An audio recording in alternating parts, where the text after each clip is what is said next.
everybody, welcome back to Crypto Simplified. This is the market update for the 9th of January 2018, and I have to start with a PSA.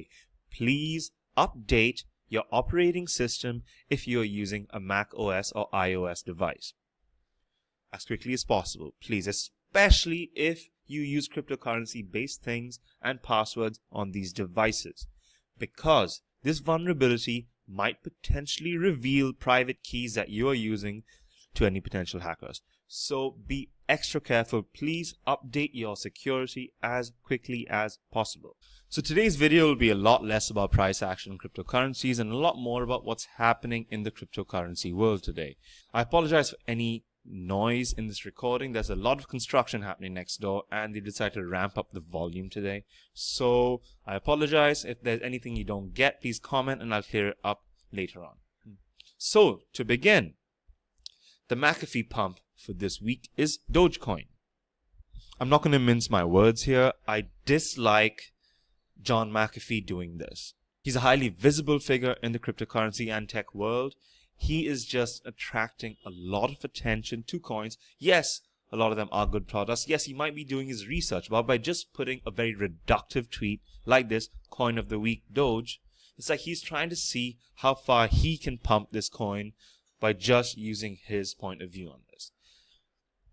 I think he's toying with people in the market, and is this beneficial long term? I really do not think so, because if he was choosing to write highly comprehensive articles showing his technical analysis, showing his white paper analysis, showing the strong points and weak points of a company, I would totally be in favor of this. But here, he's just putting a very reductive review saying, hey, this is my coin of the week. Why is it his coin of this week? There are no pros and cons given. So please, people, just ignore John McAfee, unfollow him if you like as well, because honestly, he's just doing far more harm to the industry right now than benefiting it. So this one's a slightly controversial one. It's about cannabis, recreational cannabis. If this is something that offends you, learn not to get offended by things like this, because it's the reality of our world. Cannabis is becoming legal all around the world. The United States, which is a massive consumer market for cannabis, is making a huge push in this space. However, a massive stumbling block to the cannabis industry is no financial services want to handle earnings from cannabis. That's totally fair because it is still not legal on a federal basis. So, in states where cannabis is legal for medicinal and recreational use, there is potential that cryptocurrency and cryptocurrency-based payment solutions might be their way of avoiding keeping mountains of cash in one place. It's currently a massive security risk for any of these dispensaries to keep so much money with them because it just makes them a target. And with the ready availability of assault weapons in the United States, I think these places sort of look like honeypots. So, Massroots wants to be the go-to solution for cannabis. It's currently just a proposal right now. I will follow this space because as we have seen on Bittrex, there are quite a few cannabis coins that pump and dump. So, will we have something that's legitimate that people will actually want to use?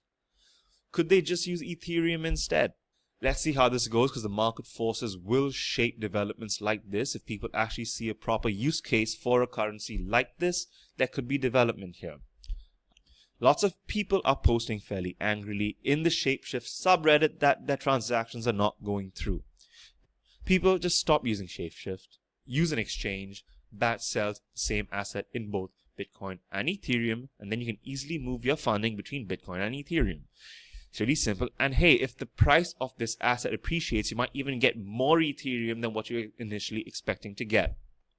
So it might take maybe half an hour longer or a day longer. But if you don't need this funding that urgently, I highly suggest you just go through an exchange. The fees will be better and you just have the peace of mind and not need to post a rant in this Shapeshift subreddit. And then next up, the big news of the last day. Telegram are planning to enter the ICO space. For those who do not know what Telegram is, really, this is cryptocurrency. Telegram is the de facto way in which cryptocurrency communities communicate. So they're planning a multi-billion-dollar ICO. So this is probably going to blow the Tesla's ICO completely out of the water. And this article on TechCrunch is also indicating that there might be a minimum buy-in of $20 million for the pre-sale. What we do know about Telegram is that philosophy is completely privacy-centric. End-to-end encryption the whole way. When WhatsApp was acquired by Facebook, there was an exodus of WhatsApp users to Telegram. Pavel Durov is known for being someone who's totally in favor of privacy.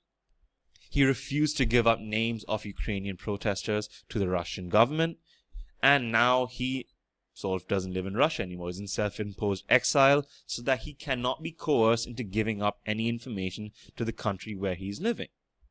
His app, Telegram, was also one of the driving factors behind these current protests that are happening in Iran right now. This is how protesters manage to mobilize and communicate. And with the government restricting Telegram and Instagram, they haven't completely blocked it yet, but they have restricted access to it. The company have also taken steps to actually reduce potential harm with these protests, because there was a group calling for violent action against the Iranian police. Since this is harming people, I am totally in favor of the steps being taken over here, because while we do have the means to mobilize people and to take action, it's a lot harder to retract something than it is to put the news out there. So that means this harm reduction tactic taken by the company, I highly respect that, because, quoting the CEO, there are some lines that one shouldn't cross. So then let's finish off with a quick look at the market then. Everything seems to be down.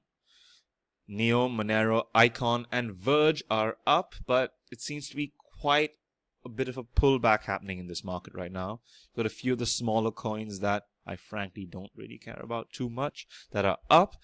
And the thing is, a lot of the coins that we know and love have actually dropped out of the top 100.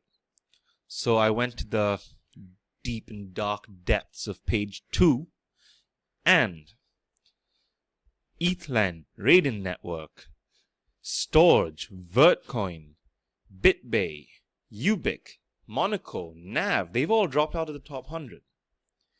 And while I'm not too concerned about this negative price movement, there seems to be a lot of green on page 2. And this, like I said earlier, does align fairly well with my sub 300 million market cap coins. So I'm actually going to be spending a lot more time on page 2. I know I'm probably going to waste a lot of time looking at projects that probably have no real long-term potential, but I do think that there's a lot of projects here that are just early stage and haven't really got the attention just yet. My key is trying to find these undervalued coins. What is an undervalued coin? I'll probably make a video about that to see what I'm looking for when it comes to finding a coin that might give me maybe 5, 6, 10, 15, 20x returns, especially with the market valuations going absolutely crazy the way they are. Like Tron is a $10 billion project. Really?